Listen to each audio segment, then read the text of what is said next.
This has been the third worst year of my life, and that's saying something. The worst year of my life was 2021. That was the year I had shoulder surgery, and it was the year my mother passed away. The second worst year I had was 2002. That was the year my dad passed away. That was the year we had a flood in this area, and that was just a horrible year.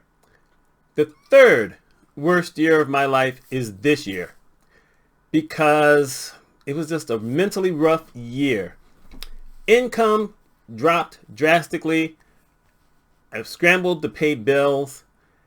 I withdrew a lot from the world. You know, when you're in one of those positions where you just don't want to leave the house, that's not necessarily saying that you're in a good place mentally.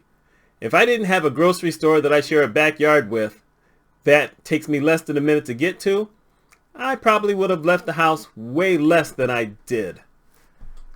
But, you know, you go through things. I mean, I would have to add number 4, which is the year my dad was in Vietnam and I was living in the ghetto.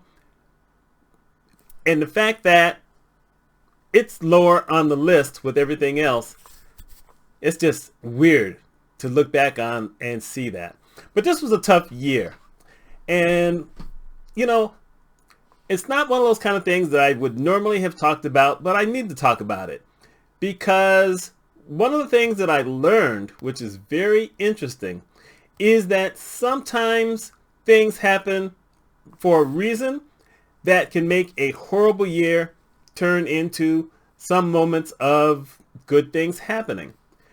And one of those kind of things happened is that I ran into a longtime friend of mine. She used to help me. Actually, she helped me with the first wedding I ever sang at and the last wedding I ever sang at.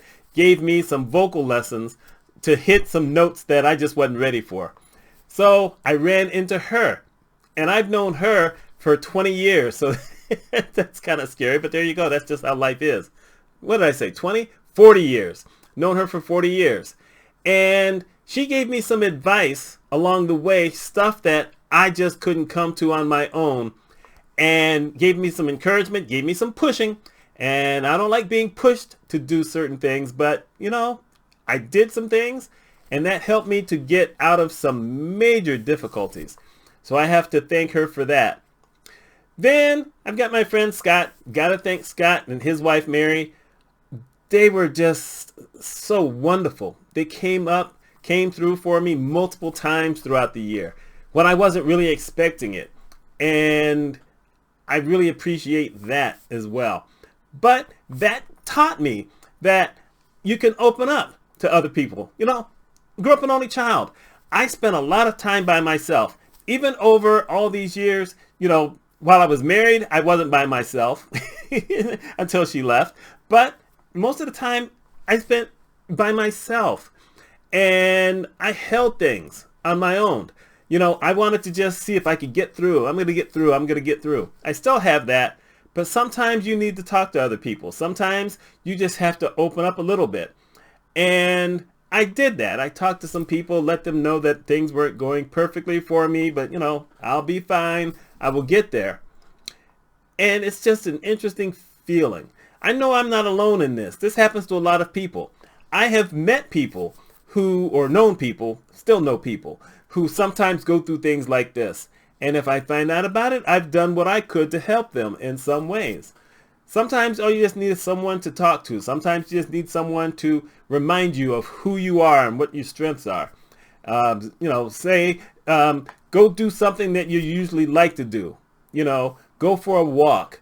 You know, even at the mall. You know, we have this giant mall in the city area. Just go and just walk. Leave the house. Leaving the house is weird. That just feels scary sometimes. In that extent where, you know, you're worried that if you leave the house, the whole world is going to look at you and they're all going to know what your problems are. And that's just not how it works. And it's a good thing that doesn't work. Sometimes it does, though. You know, if you really look morose, you know, depressed or whatever, you never know. Sometimes a stranger, someone you don't know, will say something to you. I mentioned that in the video that I did, earlier this year, where I talked about running into a guy I never knew and him saying something to me. And it gave me some enlightenment, made me feel better for about a week. But still, a week of feeling better is better than not having a week where you feel better. So I've made some decisions on how I'm going to proceed as the new year's coming upon us in a few weeks. One of those things is that I'm not buying a planner, at least not at the beginning of the year. I'm not buying one now. I used to love the Passion Planner. I actually still love the Passion Planner as a planner itself, but I'm one of those people who obviously like some kind of bold colors. I mean, geez, look at my wall. Look at the colors behind me. Look at the shirt I'm kind of wearing here. But this year they decided to go with 5 new colors. They're all dark. The lightest color they have is a dark brown. Who wants a dark brown planner? I mean, if I want that, I'll just buy the Franklin Covey planner and go that route. And that's just way too many pages. So I said, nah, I looked through a whole bunch of planners. I said, I'm not going to go that route. I've got tons of paper. I got, this isn't necessarily what I'm going to use, but I've got like 7 or 8 of these kinds of things. I can put that in there. I've got planners in the smartphone. Yes, it's upside down and it looks all messy, but I can do that in other ways. I can sit down and do that in some other fashion. One of those things I sometimes do is late in the evening, and not, way later than now. I would just put it in the email, send it to me as an important thing, so that the next morning I see that, say, okay, this is stuff that I want to do today, or that I have to do today. So I'll find out other ways.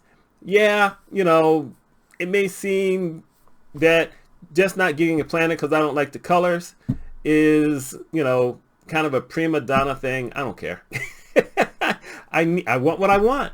And let's face the fact here. It's $45. If I'm going to pay $45, I want something that's going to give me kind of what I want. Good. Look at this one. This isn't quite red. This is actually maroon. Their red was fantastic. I bought a yellow one year, but I bought the black one year. And you know what? I wouldn't pull it out. I never pulled it out. I think I pulled it out the first week and maybe 1 week after that, but I never pulled it out. It had to be because it was a dark color. And I like the color black, but not in a planner. That's just me. Anyway, what I want to say to all of you, any of you folks who've watched any of my videos this year, folks who I have run into while I've been out of the house, friends who I've had meals with, a couple even came to the house. That's rare, but a couple came to the house. Is that you don't have to feel like you're totally alone. Heck, you can pick up a phone, call somebody.